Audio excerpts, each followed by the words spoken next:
And it's a very good morning to the Gelding. And Gelding, we're a little bit late this morning. Couple of technical difficulties. No doubt about that NBN in trying to get a video program on the air. But yes, we've prevailed. And so it's a good morning to you. Yes, good morning, Professor. Sorry for a bit late. My NBN was playing up. Good. Happy Easter to all the listeners and yourself, Professor, and thank you for hearing my 5-minute vent on the races yesterday. Well, Good Friday races at Sale, Gelding. What could possibly go wrong? A jockey. Oh, that's racing, Gelding. Yes, Professor, I'll hold this up. I've finally settled in. I've built a bridge over it and said that's racing. Well, it'll be interesting to see what the train introduce a new segment. And what's that, Gelding? What's the new segment? Well, I watch these racing shows, Professor, and they have ride of the day, ride of the week. I'd like to introduce maybe the worst ride of the week. Oh, okay. And I will declare some self-interest in this. Yeah. You're sounding more and more like Alan Jones every day, Gelding. Oh, I only wish. I only wish I could have been there and given him an Alan Jones spray. All right. Well, listen, we might do that one towards the end of the program. I'm sure the viewers are interested in what we think about today's Caulfield races. And Gelding Racing is back at Caulfield, a 9-race program, 12:20 p.m. the first race. The feature races, well, take your pick. There are 2 Group 3 races, race 7, the Easter Cup, and race 8, the Victoria Cup. Gelding, I did a little bit of historical digging, and you know how I love doing things like that for our program. You know, we like to give the punters a little bit of background to these things. The Easter Cup has been run at Caulfield since 1909. Yes, Professor, but mainly not on a Saturday. Well, yes, listen, don't talk to me about the scheduling, Gelding. And during its time, it's also been called the Sandown Cup. Yes, this was originally a race. This meeting, they've combined from, it used to be Easter Saturday and Easter Monday. So you'd have the big meetings at Caulfield on the Saturday and the Monday. And if you realise that going back in history, back in the 70s, Professor, this was when the great bookie robbery took place after this meeting. Well, there you go, Gelding. Like, that was, all the bookies had the takes from both days. And the big bookie robbery in Queen Street occurred after the bookies went in to settle the next day on the Tuesday. Yes. So the gang apparently had all Easter to prepare for the robbery. Well, they knew what they obviously did. They'd obviously done their homework, Gelding. Of course, they'd done their homework, Professor, and yeah, it led to a rather bloody period in Victoria's history. But with what followed, but all surrounded about this meeting when the VATC used to have the big Easter meeting over 2 days, but this committee's now changed it. Monday we're off to Mornington. Well, we've also got the Victoria Handicap today, Gelding. That used to be over 7 furlongs, but 1,400 metres is the distance today. It's been run since 1949. Now, some notable winners, Gelding. In 1970, Torto. Yeah, that's going back. That's very good horse. Very good horse. And another one, 1958, Lord. Yes, the Caulfield specialist. Yes. 4 times Memsey Stakes winner. Won the Underwood twice, the CF4, the Futurity, the Craig Lee, and the JJ Liston. That's not a bad record for a New Zealand horse, Gelding. Yes, and in East Bentley, there was a street named after it, not far from where we used to live, Professor. Underwood. Lord Street in Ormond. Underwood. Yep. Yeah, the Lord Street. Yes. Yes, Lord Street. That's right. Not far away. And also last year, Gelding, Mr. Quickie. Mr. Quickie, one of our favourites. The aptly named Mr. Quickie. And one of our favourites. For Wiley Dalziel Racing. Yeah, I'm sure Daligan would have been on that one. Oh, well, he might be on one today in the Victoria Handicap, Professor. Yes, that's a danger to the horse I've tipped, Gelding, but we're getting a bit ahead. Anyway, the track's rated a good 4. Could be upgraded given the weather, Gelding, and the rail's out 3 metres for the entire circuit. So without further ado, what are your 4 best bets for today's racing? Yes, Give Professor. me your 2 and I'll the... give you my 2. Okay, that's good. Yeah, you haven't got 4, Even though I have have got your 2. Professor, the track should be in perfect condition. I just hope the MRC haven't decided to water it as they did weeks ago and put the inside off. But looking for front runners, Professor, my first tip is in race 3 at 1:30. The Lloyd Williams own A Point and a Pan. Now, as you know, Professor, we like looking at certain filters, as we call them. 5 starts for 2 wins and a second. Coming off a win at Bendigo in a benchmark 84. It got to the front, led all the way. Hopefully I can see that doing it again this year, this week. Amanda Kelly taking 2 kilos off with 59.5. Brings it down to 57 kilos, Professor. Just under the $3. I think that might be a good way to start the day with race 3, number 1, Point and a Pan. We then go over to race 6, Professor. A horse that I like, which recently won at Mornington. Jump the Broom, which is a 4-year-old Sebring colt, trained by the Hawkses. 4 starts for 4 wins, Professor. Ticks all the boxes. Again, as I said, in the big Mornington meeting in March, it was it won by a long neck. It was sitting 4th, so we'll be on pace. And I think Just the Broom can go on, Professor. So my 2 tips for the punters are Point and a Pan, race 3, number 1, and Jump the Broom, race 6, number 5, Professor. And your tips, Professor? Yeah, Gelding, I'm going a little bit later in the day, and I've selected the 2 Group 3 races to put in. Race 7, the Easter Cup, 2,000 metres. Horse 4, Gelding Zaydani, coming out of barrier 13. 19 starts for 6 wins and 5 placings, so it's got a 32% win rate and a 58% place rate.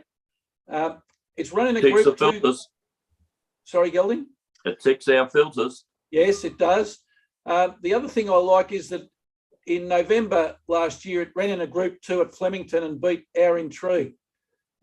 Winning a Group 2 race is usually people take notice of that, Gelding, and so do I. It also beat Yonkers at Ballarat in a listed race, and that was when Ballarat was the, in inverted commas, metro meeting for the Saturday. And it's also won over the distance. So the filters are there, trained by the Hayes brothers, who are in career form, Gelding. Their career to date, 12%, but over the last 50, 22%.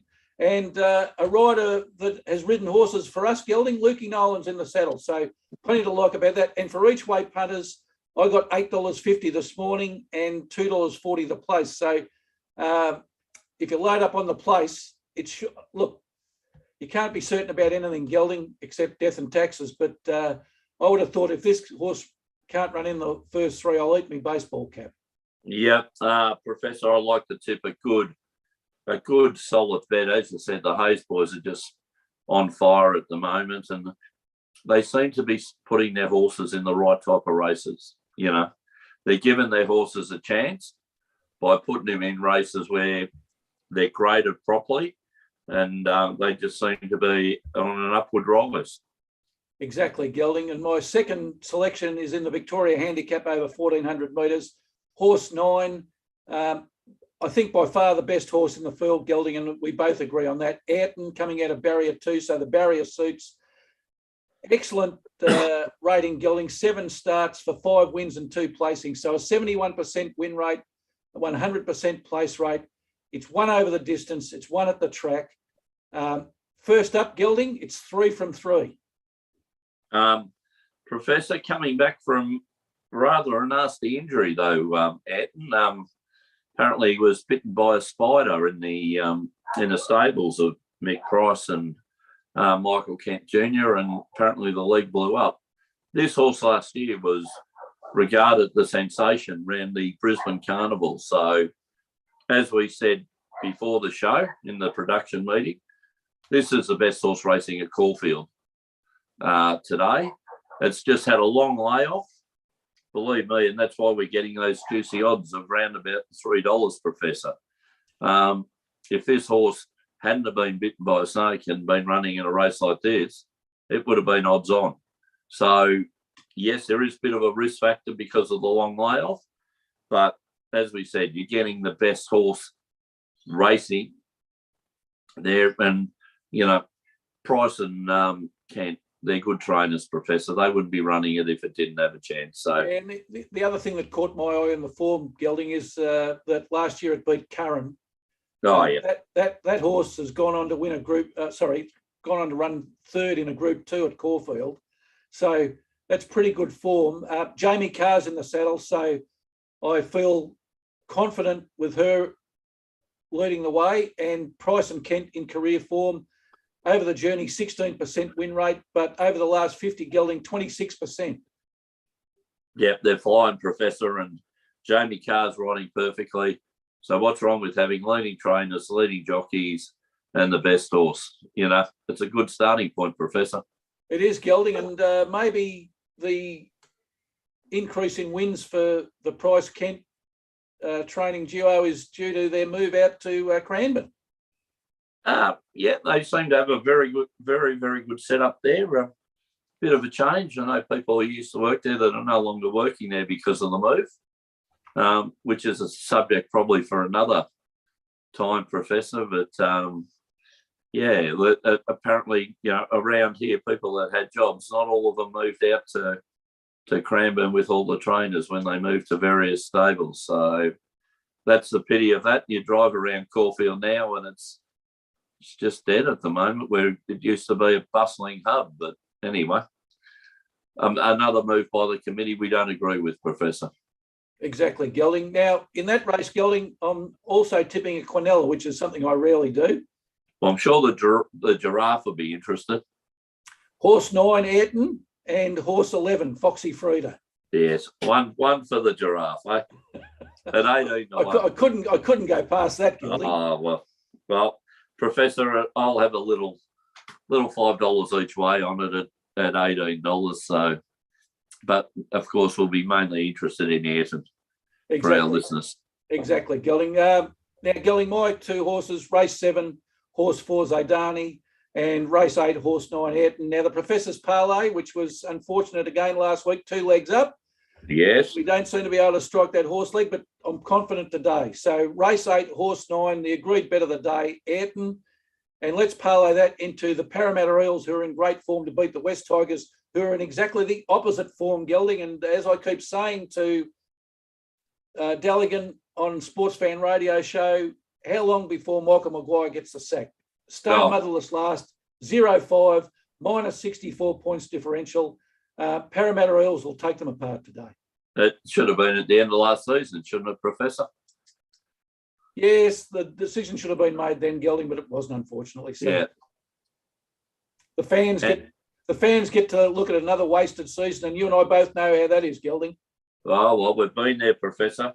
Yeah, and the second or the third leg? And the third leg, Sydney Roosters to beat the New Zealand Warriors. They've both won 3 and lost 2, Gelding, but if we look at the pedigree, New Zealand Warriors have beaten the team that's on the bottom at the moment and the team that's third bottom at the moment. Sydney Roosters have got a far better 3 wins under their belt. So I'm picking the Sydney Roosters at home to beat the New Zealand Warriors, and the parlay, the nice odds of 4-1. Oh, very good. Very nice, Professor. Very, very nice odds, though. So, yeah, hopefully Ayrton can do the job for us today, and then we can just watch the rugby league, Professor. Yeah, now, Gelding, the non-ride of yesterday, you had an award to give? Well, Professor, I'm probably a bit sick of these racing shows where they these jockeys come in and they give them a ride of the day or ride of the week or all that, but they may do one of them compared to, they might have a couple of other rides where they're not so perfect. And so I thought the segment of the week, and I will declare self-interest and drop the mic here, at race at sale yesterday. Regular rider Jack Hill was replaced by Ethan Brown. Now, Ethan Brown puts himself up as being as good a jockey as anyone when you hear him interviewed after a winning ride, and I've done this and I do this. Well, yesterday I dropped the mic, Professor. He jumped, hooked the horse back to last. So if you go to last, where do you sit? On the fence. Exactly. Stewart's report said 4 wide. You Without and I cover. viewed it. Yeah, 4 wide without cover. it. Yeah. Then the horse has probably got a sprint at the end. So we'll decide to take off at the 700 metre mark. And long way to home, Gelding. And in a 1500 metre race, Professor pushed 8 wide. Not saying the horse was disappointing, but he stopped riding it halfway down the straight for the horse to finish last. But I thought one of the rules that you've got to have a look at, the stewards have got to look at, is that the jockeys give these horses every chance to win. Now, this horse was cooked, a long way out. So I'm awarding the worst ride of the week to Ethan Brown. There you go. So, well, watch this space for next week, Gelding. I expect. We'll be watching a few of these races today, Professor. Let's hold them accountable for their ordinary rides. All right. All right, Gelding. No Sports Fan Radio tomorrow because of Easter. The panel's having a little bit of a break. Looking forward to Yum Chow, Professor. Yeah, well-deserved break. But what we can say to our viewers is, look, if you enjoyed the show today, hit the like button. Also hit the subscribe button because you can find more out about Sports Fan Radio and our programs. And check out the Sports Fan Radio podcasts on Spotify or Stitcher or Apple Podcasts or Google Podcasts or iHeartRadio. We're on them all, Gelding. The big mover of the week in the podcasts, Amy McCann. Amy McCann, okay. At the start of this week, we've had 14 podcasts put up, Gelding.